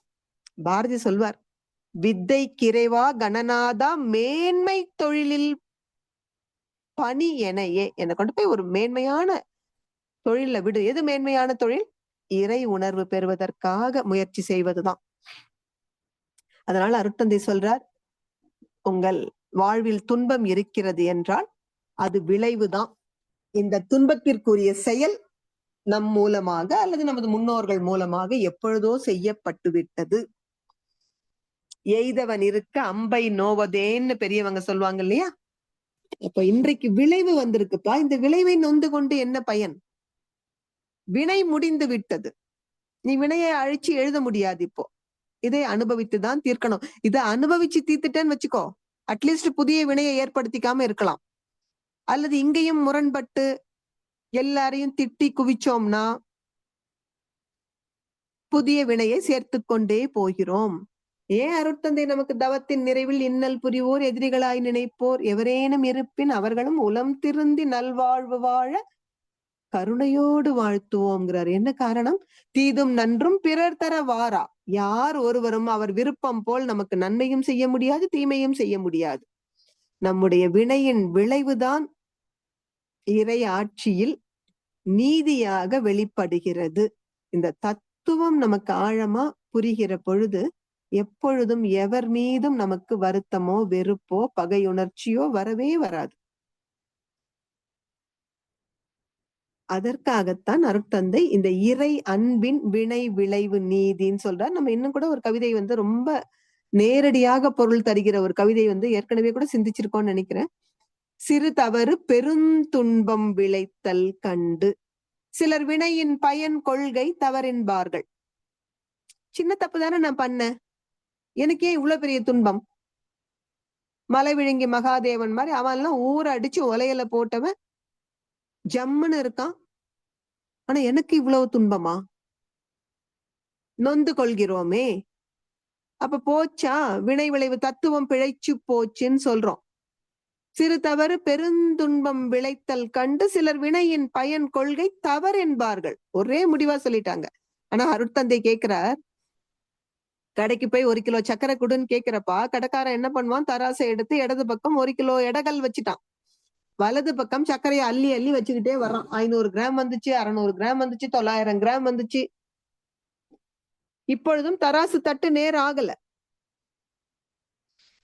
இறுதியாக ஒரு 100 கிராம் சக்கரை வைத்ததும் சமம் ஆகிறது அல்லவா? அப்போ அருட்தந்தை கேட்பார், அந்த இறுதியா வச்சானே 100 கிராம் சக்கரை, அத 1 கிலோ சக்கரைன்னா நம்ம ஒத்துக்குவோமா? ஏற்கனவே அங்க 900 கிராம் இருந்தது. இந்த 100 கிராம் வந்ததுனால அது 1 கிலோ ஆச்சு. அதனால நான் பண்ண சின்ன தப்புக்கு இவ்வளவு பெரிய துன்பமா என்றால், அங்க ஏற்கனவே 900 கிராம் இருந்தது. நம்ம பண்ணின சின்ன தப்புங்கிறது கடைசி கைப்பிடி சக்கரை. எல்லாம் சேர்ந்து இன்னைக்கு ரிசல்ட்டா நிக்குது. அதனால அருட்தந்தை என்ன சொல்றார்? நிறுவையிலே எடைகள் ஓர் தட்டில் வைத்து நேர் எதிரில் பொருள் வைத்து நிறுக்கும் போது இறுதியிலே வைக்கும் பொருள் சிறிதென்றாலும் இதற்கு முன்னம் வைத்ததெல்லாம் சேர்ந்து அழுத்தும் பெரும் உண்மை சான்றாகும் முன் இருப்பாம் பெரும் தீய பதிவு சிறு தவறால் ஓங்கும். நம்ம செஞ்சது சின்னதுதான், ஆனா அதுவே போதுமானதா இருந்தது நம்முடைய முன்வினை பதிவை தூண்டி விளைவாக வெளிப்படுவதற்கு. அதனால ஒரு விஷயம் அழுத்தமா நினைவுல வைத்துக் கொள்ளுங்கள். இதுவரை முடிந்த அந்த சஞ்சித பிராரப்த கர்மத்தை நம்மளால ஒண்ணும் செய்ய முடியாது. ஆனால் இந்த நொடி முதல் நாம் செய்யவிருக்கும் ஆகாமிய கர்மத்தை தூய்மை செய்து கொள்வதுதான் நமக்கு இருக்கிற ஒரே வழி. எப்பொழுது இந்த இறை அன்பின் வினை விளைவு நீதி நமக்கு தெள்ள தெளிவாக புரிந்து விட்டதோ அதன் பிறகு நம்முடைய எண்ணம் சொல் செயல் யாவும் மேன்மையானதாக உயர்வானதாக இருக்கும்படி பார்த்து கொள்வோம். அதுதான் நாமும் தொடர்ந்து வருகிற நம் சந்ததிகளும் மகிழ்ச்சியாக வாழ்வதற்கான ஒரே வழி. திருமூலர் சொல்றார் அல்லவா, திளைக்கும் வினை கடல் தீர் உரு தோணி இலைப்பினை நீக்க இரு வழியுண்டு. வினையாகிய பெருங்கடலில் தான் நாம் ஒவ்வொருவரும் தத்தளித்துக் கொண்டிருக்கிறோம். 2 வழிதான்ப்பா இந்த சோர்வை போக்குவதற்கு. அந்த வழி நமக்கு மட்டும் இல்லையா, நம்மிலிருந்து கிளைத்து வரக்கூடிய சந்ததிகளுக்கும் நன்மை பயக்கும். கிளைக்கும் தனக்கும் அக்கேடில் முதல்வன் விளைக்கும் தவம் அறம் மேற்றுணையாமே. எனவே தவத்தையும் அறத்தையும் பற்றி கொள்வோம். தவமும் அறமும் தொடர்ந்து செய்ய செய்ய செய்ய உள்ளதை உணர்வோம், நல்லதை செய்வோம், அல்லதை விடுவோம். இது நம் வாழ்க்கை நெறி ஆகும். அப்பொழுது நம் குழந்தைகளுக்கும் நாம் நல்ல உயர்ந்த பதிவுகளைத்தான் கொடுத்து செல்வோம். அப்படிப்பட்ட உயர்ந்த எண்ணங்களையே நாம் சிந்திப்பதற்கும், உயர்ந்த சொற்களையே பேசுவதற்கும், உயர்ந்த செயல்களையே செய்வதற்கும் எல்லாம் வல்ல குருவருளும் திருவருளும் நம் ஒவ்வொருவருக்கும் துணை புரிய வேண்டும் என்ற பிரார்த்தனையோடு இந்த உரையை நிறைவு செய்து கொள்கிறேன். நன்றி. வாழ்க வளமுடன். வாழ்க வளமுடன். மிக்க நன்றிகள் அம்மா. அருமையான சிந்தனை. அருட்பேராற்றலின் அன்புக்குறையில் இன்றைக்கு இந்த செயல் விளைவு தத்துவத்தை மிக அழகாக பல விஷயங்களிலிருந்து எடுத்துக்காட்டி, அதாவது பாரதியார், பட்டினத்தார், சிவவாக்கியர், நாவுக்கரசர், ஔவையார், திருமூலர், திருவள்ளுவர் போன்ற பலருடைய பல ஞானிகளினுடைய கருத்துக்கள் மூலம் ஒப்பிட்டு அழகாக விளக்கியிருந்தீர்கள். நல்ல விளக்கம், முழுமையாக விளங்கிக் கொண்டோம். அதுவும் ஒரு சிறப்பு. இப்பொழுது ஒரு அன்பர்களுடைய கேள்வி பதில். அன்பர்கள் ஒரு 3 கேள்விகள், அம்மாவுக்கு வேறு கடமை அழைக்கிறது, அதனாலே ஒரு 3 கேள்விகள் யாராவது கேட்டு உங்களுடைய தெளிவு பெற்றுக் கொள்ளலாம். அவங்கள கேள்வி கேட்க விடுங்க, நான் மாற்று ஏற்பாடு செய்துட்டு வந்துட்டேன், அதனால கேட்கட்டும். சரி, சரிங்கம்மா, மிக்க நன்றி. கேளுங்க, அப்ப கேள்விகள் கேட்கலாம்.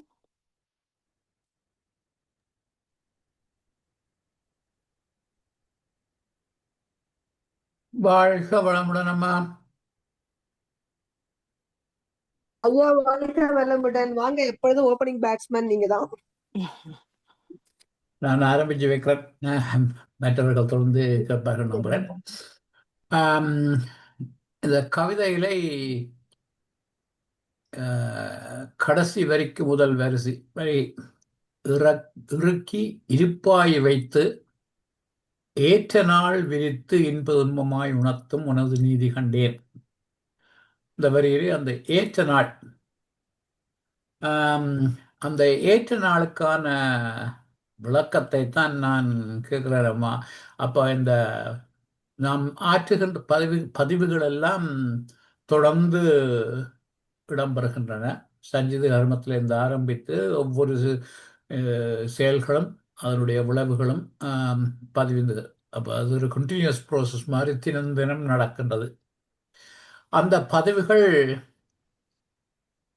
பின்பு விரித்து இன்ப துன்பமாய் விரிகின்ற போது அந்த அதுக்குரிய ஏற்ற நாள் எது, அதை எவ்வாறு தீர்மானிக்கப்படுகின்றது என்றதுதான் என்னுடைய அடிப்படையான கேள்வி. அதற்கு தொடர்பாக நீங்கள் ஒரு விளக்கத்தை தந்தீர்கள். இந்த மகரிஷியினுடைய அந்த சர்க்கரை நறுக்கிற உதாரணம், ஏற்கனவே 90 கிராம் சர்க்கரை இருந்தது, அந்த கடைசி 100 கிராம் 900 சர்க்கரை இருந்தது, கடைசி ஒரு 100 கிராம் போடுகின்ற போது தான் அது அந்த த்ரெஷ்ஹோல்டை அடைந்து வருகின்றது அன்பு. அப்போ இதில் தொடர்பான என்னுடைய 2வது கேள்வி என்னவென்றால், ஒவ்வொரு பதிவும் அதுக்கேற்ற நாள் வரும்போது அதனுடைய விளைவு வருகின்றதா, அல்லது இந்த இவையெல்லாம் சேர்த்து ஒன்றாக இருந்து ஒரு த்ரெஷ்ஹோல்ட் வருகின்ற போது அது விளைவாக வெளிப்படுகின்றதா? ரெண்டாவது, ஒவ்வொரு செயலுக்கும் விளைவுண்டா, அல்லது செயல் சேர்ந்து தொகுப்பாக ஒரு கட்டத்துக்கு வருகின்ற போது விளைவு வருகின்றதா? அந்த கேள்வியின் அடிப்படை என்னென்னாமா, நாங்கள் சஞ்சித கர்மம் இருக்கும், ஆனால் அந்த த்ரெஷ்ஹோல்டு வராத இருக்கின்ற போது நாம் பிராரத்த கர்மத்திலே அதை நிறைக்கிற அந்த கடைசி 100 கிராமை செய்வது தவிர்த்து விட்டால் சஞ்சித கர்மத்தினுடைய விளைவை தவித்துக் கொள்ளலாமா என்ற ஒரு கேள்வி, ஒரு சிந்தனை கேள்வி உண்டு. வாழ்க வளமுடன். வாழ்க வளமுடன் ஐயா. மிக மிக ஆழமான ஒரு கேள்வி. நீங்க சொன்ன 2மே தான் சரி. அதாவது செயலுக்கும் விளைவு, அது அந்த ஏற்ற நாள் கான்செப்ட், அதை முதல்ல பார்த்துடலாம். அதன் பிறகு அந்த த்ரெஷ்ஹோல்டு வரும் வரை சேர்ந்து சேர்ந்து சேர்ந்து இருப்பு வைத்து இந்த கடைசி கைப்பிடி சக்கரை வர்ற பொழுது முழுவதுமாக வெடிக்கிறது இல்லையா? 2மே நடக்கிறது ஒவ்வொருவர் வாழ்விலும். அப்போ நமக்கு அந்த 2வது விஷயத்தில் நீங்க சொன்ன மாதிரி கடைசி கைப்பிடி சர்க்கரையை வைக்காம விடுற பொழுது அருத்தந்தையர் என்ன சொல்றாங்க அப்படின்னா, டார்மண்டாவே போயிடும் பார், செயலுக்கு வராமல். அது நம்முடைய கையில் இருக்கிறது. இப்ப முதல்ல அந்த ஏற்ற நாள் விரித்து, ஏற்ற நாள் என்பது எது? நம்ம முன்பே சொன்ன மாதிரி அது நம் அறிவுக்கு எட்டுவதில்லை. என்ன காரணம்? நீங்க அழகா சொல்லிட்டீங்க, கர்மா இஸ் அ கண்டினியூஸ் ப்ராசஸ். அப்ப ஏற்ற நாள் என்பதே நமக்கு தெரியாத விஷயத்தை நம்ம எப்படி தீர்மானிக்க முடியும்? உதாரணமா சைவ சித்தாந்தமே அதுக்கு ரொம்ப அழகா சொல்லுவாங்க, வினைக்கு ஒரு காலம் உண்டுன்னு. ஒவ்வொரு வினைக்கும் அந்த வினையின் தன்மைக்கேற்ப அந்த கால அவகாசம் மாறுபடும் சொல்றாங்க. உதாரணமா நம்ம ஒரு கீரை விதைக்கிறோம், அதே சமயத்துல நீங்க ஒரு காய்கறி, ஒரு வெண்டை செடியோ தக்காளி விதையும் போடுறீங்க. ஒரு தென்னங்கண்ணையும் ஊன்றீங்க.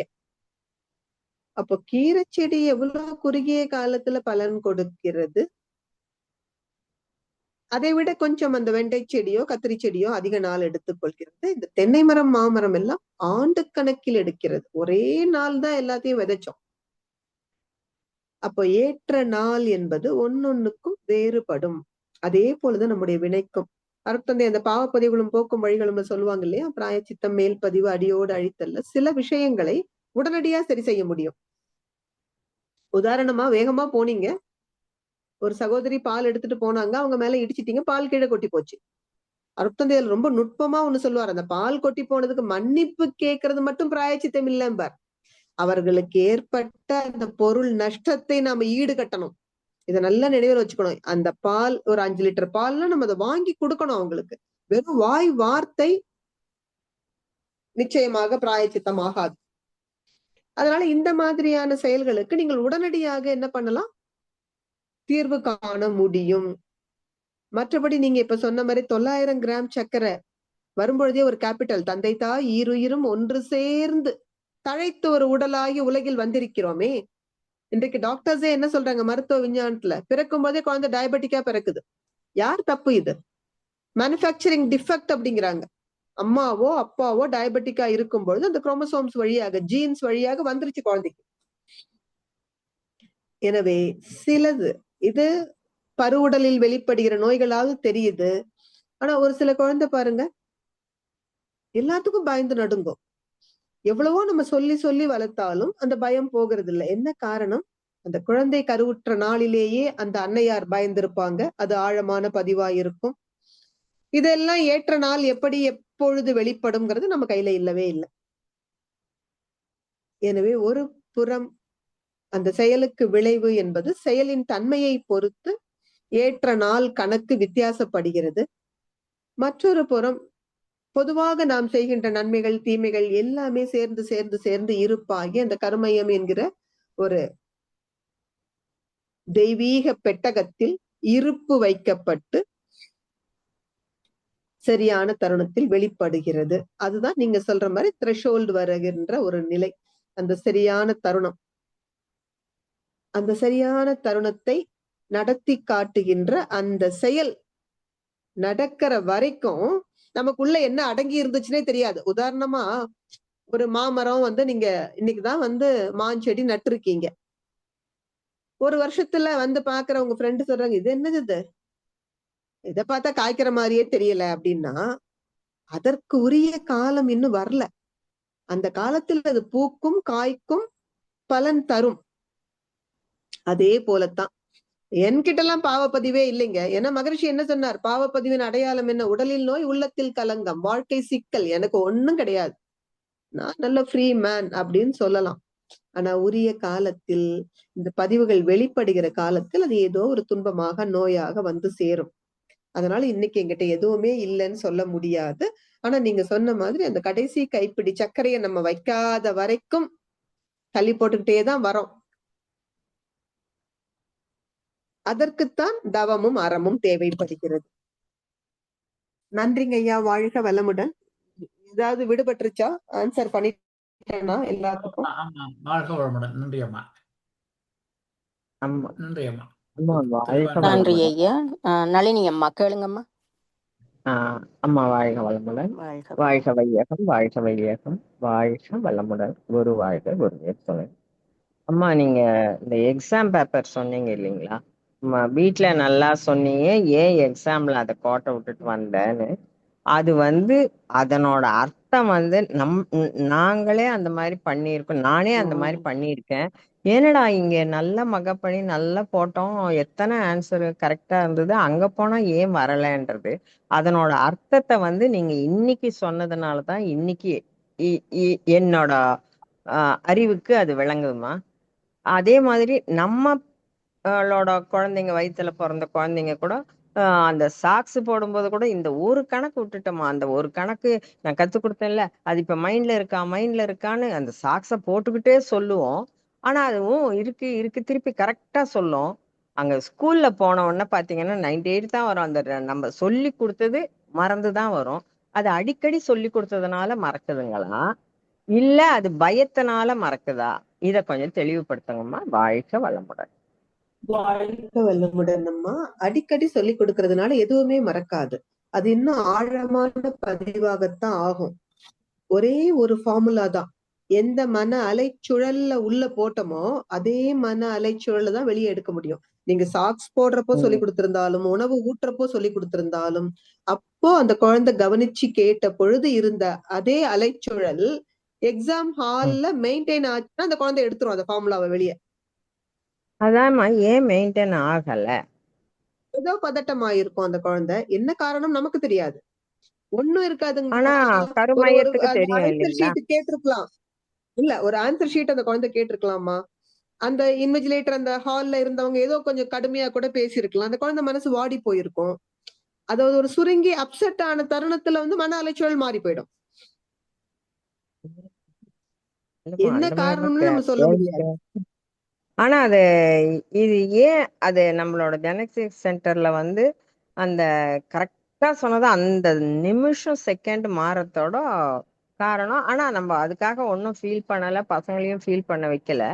பட் என்ன காரணம் இன்னைக்கு நீங்க அதை தெளிவுபடுத்தும் போதுதான் எனக்கு உங்ககிட்ட விடை கிடைக்கணும்னு பார்த்தேன். எனக்கு இன்னும் அதுக்கு சரியான பதில் தெரியல. சொல்யூஷன் அருட்தந்தை சொல்றாரு பாருங்கம்மா. அந்த மன அலைச்சல் மாறுவதற்கு காரணம் பதட்டம் தான். அந்த பதட்டத்திற்கான ரீசன்ஸ் என் நம்பர் ஆஃப் ரீசன்ஸா இருக்கலாம். உதாரணமா ஒரு குழந்தைக்கு அந்த ஹால்ல இருக்க டீச்சர் கடுமையா பேசுனதுனாலயே கூட பதட்டம் அடைஞ்சு மன அலைச்சல் மாறலாம். ஒரு குழந்தை அதை டேக் இட் ஈஸியா எடுத்துக்கிற குழந்தை, ஏதோ ஒண்ணு சென்டம் ஸ்கோர் பண்ணணும்னு எய்ம் பண்ணியே வந்த குழந்தைக்கு அது சாய்ஸ்ல விட்டது கம்பல்சரி கொஸ்டின்ல பார்த்ததும் கூட மன அலைச்சல் மாறி போகலாம். So it varies from person to person. இதுதான் நம்ம டிஃபைன் பண்ண முடியாது. சாரிமா, நம்ம அம்மா கத்து கொடுத்து இத கரெக்டா போட முடியலையேன்னு அந்த பயத்துல அந்த ஒரு செகண்ட் அது பதறி போயிருக்குமான்னு எனக்கு ஒரு சந்தேகமா. அது உண்டா? நிச்சயம் உண்டுங்கம்மா. நிறைய குழந்தைகள் இன்னைக்கு என்ன சொல்லுது, நான் ஒரு லைவ் எக்ஸாம்பிள் சொல்றேன். என்னோட க்ளோஸ் ஃப்ரெண்டோட பையன் டாக்டர் ஆகணுங்கிறது அவனோட கனவு சின்ன வயசுல இருந்து. ஆனா அவன் எடுத்து படிச்சதே +2ல சயின்ஸே எடுக்கல, மேக்ஸ் கம்ப்யூட்டர் எடுத்தான். என்ன காரணம்டா? ஏன்னா சின்ன வயசுல இருந்து ஓயாம டாக்டர் டாக்டர். அவன் சொன்ன பதில், ஆன்ட்டி உங்களுக்கு அப்பாவை தெரியாதா, அவர் சரியான டென்ஷன் பார்ட்டி. சப்போஸ் நான் மெடிசன் நீட்ல கிளியர் பண்ணலைன்னா அவர் சோர்ந்து போயிடுவார், அவரால் தாங்க முடியாதத. சோ நான் அவருக்கு அந்த துன்பமே கொடுக்க விரும்பல. இப்பனா அவர் மைண்ட ப்ரிப்பேர் பண்ணிடுவார். ஓ பையன் எடுத்ததே மேக்ஸ் கம்ப்யூட்டர் தான், அவன் நிச்சயமா போயிருவான் கிண்டி அண்ணா யூனிவர்சிட்டி. சோ நிறைய குழந்தைங்களுக்கு கூட ஒழுங்கா கத்துக்கிட்டு இருக்காங்க. நம்ம பேரண்ட்ஸ் தான் இன்னும் தெளிவு பெறல. ஆமா, ஏன்னா இந்த குழந்தைங்க பாவம் நேசிக்கிறாங்க பேரண்ட்ஸ. பேரண்ட்ஸ் மேலயும் கிடையாது, அவங்களோட உலகம். ஏன்னா அருட்தந்தை சொல்றாரு இல்லைங்கம்மா, குலக்கொடி அம்மா அப்பாவோட அந்த வினை தொடர்தானே குழந்தைகள். அப்போ அம்மா அப்பாவுடைய அந்த எக்ஸ்டென்ஷன் ஆஃப் லைஃப் ஃபோர்ஸ் தான் குழந்தைங்கிற பொழுது அவங்க அந்த குழந்தைங்க மூலமா அவங்களே இந்த உலகத்தை ஆள்றதுக்கு துடிக்கிறாங்க. அவர்களே மீண்டும் தன் வாழ்க்கையில கிடைக்காத டாக்டர் கனவை குழந்தை மூலமா நிறைவேற்றிக்கணும். தன் மூலமா தனக்கு நிறைவேற்ற முடியாத ஒரு பிசினஸ் எம்பையரை குழந்தை மூலமா உருவாக்கணும். அப்படியெல்லாம் துடிக்கிற பொழுது அந்த குழந்தைகளுக்கும் அதை சரியா உள்வாங்க முடியும். ஏன்னா அதே உயிர் தொடர். அப்ப அந்த குழந்தை உடனே என்ன பயப்படுது, ஐயோ நான் தப்பு பண்ணிட்டா எங்க அம்மா தாங்க மாட்டாங்க, அல்லது எங்க அப்பாவுக்கு அதை ஏத்துக்க முடியாது. அந்த எண்ணமே அந்த குழந்தைகள் மனசுல பதட்டத்தை உருவாக்கும். ஒழுங்கா படிச்சிருந்தா கூட, இதெல்லாம் இல்லாத மனசுல நினைக்காத படிச்சிருந்தா கூட அது டாக்டரா இருக்கலாம். நிச்சயமா சரியா சொன்னீங்க. அதனாலதான் அருட்தந்தை என்ன சொல்றாங்கன்னா, குழந்தைகளை வாழ்த்துங்க. அந்த குழந்தைக்கு எது சரியோ அதை அவர்கள்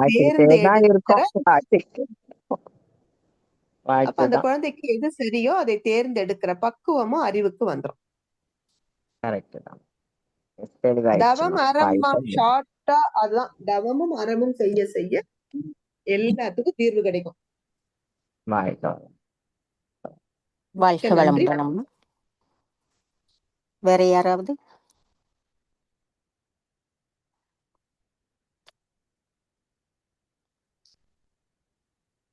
உங்களுடைய கருத்துக்களை கூட பகிர்ந்து கொள்ளலாம். வாழ்க வளமுடன். யசோதா, வாழ்க வளமுடன் அம்மா. கேளுங்கம்மா. அம்மா நீங்க சொன்னீங்க அருட்செல்வி அம்மாட்ட, உங்க அப்பா அங்க உட்கார்ந்து சாமிஜி பக்கத்துல உட்கார்ந்துருப்பாங்க. அப்ப நம்ம அது வாரிசு மாதிரி வர்றோம் அப்படின்னு நினைக்கிறீங்க.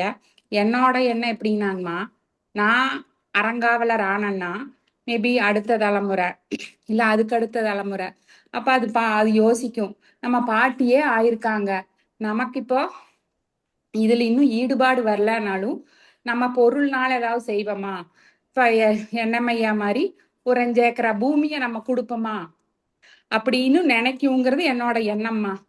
அது செயல்முறைக்கு வரணும்னு நினைக்கிறேன், அது நடக்கும்னு நினைக்கிறேம்மா. வாழ்க வளமுடன். நிச்சயமாங்கம்மா, எண்ணம் தானே. அதனால அருட்தந்தையே கூட திருவள்ளுவரே என்ன சொல்றாரு, எண்ணிய எண்ணியாங்கு எய்துப எண்ணியர் திண்ணியராக பிறன். திரும்ப திரும்ப திரும்ப எண்ணத்தை போடுங்க. நான் இன்னைக்கு கொடுக்குறேன், அறங்காவலர் ஆயிருக்கேன், நாளைக்கு என் குழந்தை, என் பேர குழந்தை வழி வழியா இந்த தொண்டு செய்வாங்க, அவங்க இன்னும் பெருசா செய்வாங்க. நீங்க சொன்ன மாதிரி பல ஏக்கர் பூமியை நன்கொடையா கொடுப்பாங்க. எண்ணத்தை போடுங்க, செயலுக்கு வந்தே தீரணும். அதாங்கம்மா, நம்ம இப்ப இருக்கிற பூமியே பொள்ளாச்சியில தான் இருக்கு, 10 ஏக்கரா பூமி. மேபி அதோட அது அந்த குழந்தைங்க இப்ப அமெரிக்கன் சிட்டிசன்ஸ். அதுகோட காலத்துல மேபி அது அவங்களுக்கு ஒரு மினிமமா தெரிஞ்சு இது குடுக்கறதுக்கு மனசு கண்டிப்பா குடுக்கறதுக்கு வாய்ப்பு இருக்குங்கிறத என்னோட எண்ணமா. ஏன்னா இப்ப எங்களுக்கு 200 வருஷத்து பூமி தான் இவருக்கு தாத்தாவோட தாத்தா பூமி தான் இவருக்கு இப்ப வாரிசா வந்திருக்கு. அப்ப இதே மாதிரி நம்ம இதில் இருக்கிறனால இதுவும் நடக்குங்கிறதாம என்னோட எண்ணம். வாழ்க வளமுடன்மா. வாழ்க வளமுடன்மா. நிச்சயமா நடக்கும். அருட்தந்தை சொல்லுவாங்க, கட்டாயம் வழி வழியாக உங்க சந்ததிகள். இப்ப திருமூலர் அதான் சொன்னாரு, கிளைக்கும் தனக்கும் அக்கேடில் முதல்வன். நமக்கு மட்டும் இல்ல, நம்மிலிருந்து கிளைக்கக்கூடிய சந்ததிகளுக்கும் நன்மை செய்ய வல்லது. ஆனா அருட்தந்தை சொல்லுவாங்க, எதுக்கும் உங்க பிறவியிலேயே நீங்க செய்யணும்னு நினைக்கிறத செஞ்சிருங்க பார். குழந்தைகள் கட்டாயம் செய்வாங்க, உங்களை விட பல மடங்கு அதிகம் செய்வாங்க. அறங்காவலர் ஆகணுங்கிறத நீங்க சேர்ந்துருங்க. கண்டிப்பாமா, நம்ம விதை போடுவோம், அது விருட்சமா வளரும்மா. கண்டிப்பாமா. வாழ்க வளமுடன்.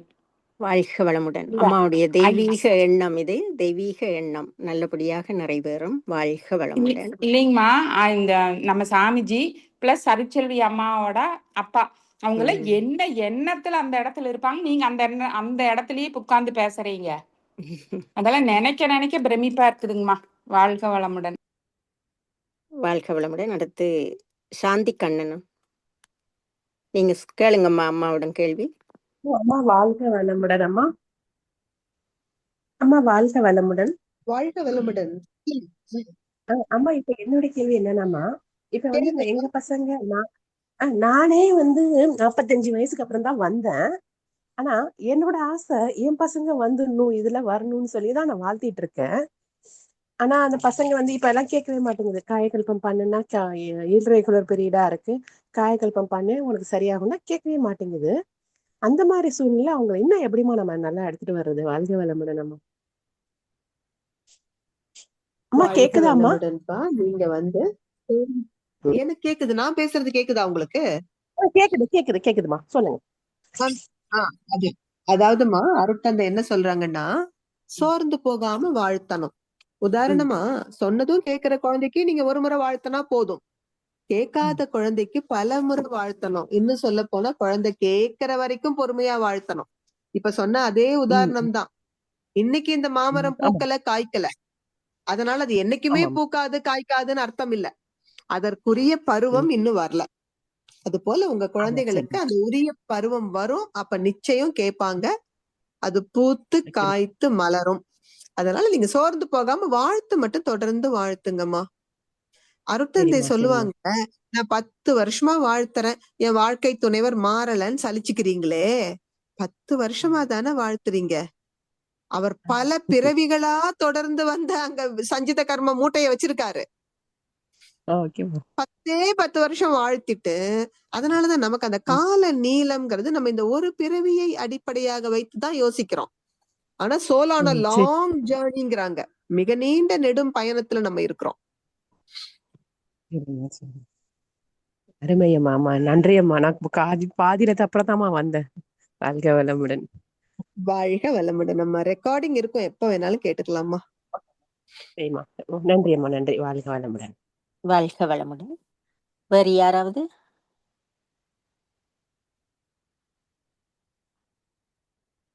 வேற யாரும் இல்ல போல இருக்கம்மா. நிறைவு செய்து கொள்ளலாம். வாழ்க, கேளுங்கம்மா. வாழ்க வளமுடன். ஆஹ் என்னோட காயத்ரி. கேள்வி என்னன்னா, நான் வந்து நீங்க சொன்னீங்களா மேடம் எக்ஸாம்பிள் எப்படி நம்ம நம்ம எப்படி பசங்களை வாழ்த்துறோம், பிளெஸிங்ஸ் பண்றோம், அதுதான் இம்பார்ட்டன்ட்டு. அது நான் என் லைஃப்ல ட்ரூவா பார்த்துருக்கேன். ஃபார் எக்ஸாம்பிள் என் பசங்களுக்கு இங்க கனடால ஒரு காம்படிட்டிவ் எக்ஸாம்ஸ் எல்லாம் இருந்தா போது நான் வந்து அவங்கள ரொம்ப வந்து பிளெஸிங்ஸ் தான் போட்டேன். I tend to like lot of traditional teaching அப்படி இப்படி. And I know they are already very photographic brain in max அப்படி இப்படின்ட்டுலாம். And you won't believe madam, in 60 students across all the grades அவன் தான் select ஆனா. So what I'm saying is the blessings truly work. வாழ்க வளமுடன். ரொம்ப சரியா சொன்னீங்கப்பா. blessings truly work. அது சத்தியம். அது வந்து ஒரு நாள் வீண் போகிறது இல்ல. நமக்கு பொறுமை வேணும். அது மலரும் காலத்தால மலரும். ரொம்ப அற்புதமான நன்மைகளை பலர் வாழ்க்கையில செஞ்சிருக்கு. அப்புறமா இன்னொரு எக்ஸாம்பிள், என்னுடைய பசங்களோட ஃப்ரெண்ட்ஸ் அவங்க அம்மா ரொம்ப வந்து உட்கார வச்சு படிச்சு அங்க எங்க அபாக்கஸ் அங்க இங்க ரொம்ப பமிச்சாங்க. ஆனா ஒரு நார்மல் ட்ரைனிங் மாதிரி ஸ்கூல்ல என்ன கத்துறாங்க அதுதான். அப்புறமா அவங்க எதனா எக்ஸாம் அட்டென்ட் பண்ணா ஐ ஜஸ்ட் ஆஸ்க் தெம், எவ்வளவு கொஸ்டின்ஸ் அட்டென்ட் பண்ணீங்க, எவ்வளவு ஆன்சர் நீங்க தெரியல, go back to your teacher and ask what was missing. So அவங்கள வந்து நீங்க சொன்னபடி I kept them in a natural state always. That helped a lot. But at the same time introspection பண்ண வச்சிருக்கீங்க பாரு முடிச்சதுக்கு அப்புறம் என்ன தப்பு நடந்திருக்கு, போய் டீச்சரோட ஹெல்ப் எடுத்துக்கோ. அந்த தப்ப சரி பண்றதுக்கு நீ என்ன வர்க் பண்ணணும்ங்கறத அனலைஸ் பண்ணு. இதுதான் life is all about this analysis. தெரியாததுனால தான துண்டிப்படுறோம். எஸ் மேடம், அதான் இன்னொருத்தர் கொஸ்டின் கேட்டாங்கல்ல, அப்போ எனக்கு அது மைண்ட்ல வந்தது. So there's always a feedback loop that we have to maintain at home. Also ஒரு ஹோலிஸ்டிக்கா இருக்கணும். ஒரு எஜுகேஷன்ன்றது ஒன்னு இதுதான் பண்ணணும் அதுதான் பண்ணணும்ட்டு இல்லை. At home also learning environment is been constant. அதுதான் வந்து is enabled my kids also. I have twins actually. So வந்து ஒரு கிட்னா எக்ஸல் ஆச்சுல அதுல, but the other one also did very well. But one of my kid got selected, but I was like I was thinking இல்ல எப்படி வந்து இதெல்லாம் என் ஃப்ரெண்ட்ஸுங்க எல்லாம் பண்ணும்போது they did so much. And then ஆனா அவங்க எவ்வளவு டென்ஷன்ல வச்சிருந்தாங்கன்னா she used to come and tell me, அவன் இப்ப பேச்சே கேட்கறது இல்ல, overwhelming ஆயிட்டுக்குது. He will say you always want me to do this that into. So the kids get more agitated that time. நேச்சுரலிப்பா அந்த குழந்தைங்களோட தகுதிக்கு மீறிய சுமையை சுமத்துனீங்கன்னா அது எப்படி தாங்கும்? ஆமா ஆமா, அதுதான் நான் பார்த்திருக்கேன். Where nowadays people are trying to over do some things and நேச்சுரலா இருக்கவே விடுறது இல்ல. அது வந்து கஷ்டம் ஆயிடுது பசங்களுக்கு. And they are not able to get out their own talents also sometime.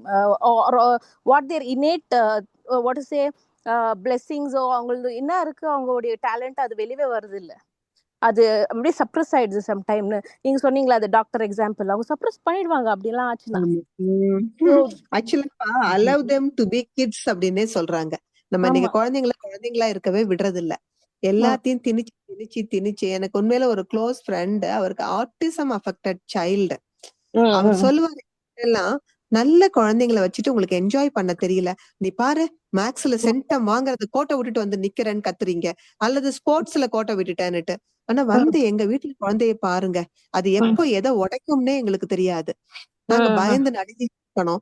ஆனா உங்களுக்கு எல்லாம் எவ்வளவு அற்புதமான குழந்தைகள். நீங்க அந்த குழந்தைங்களை பேச வச்சு அதை கேட்டு ரசிக்கலாம்.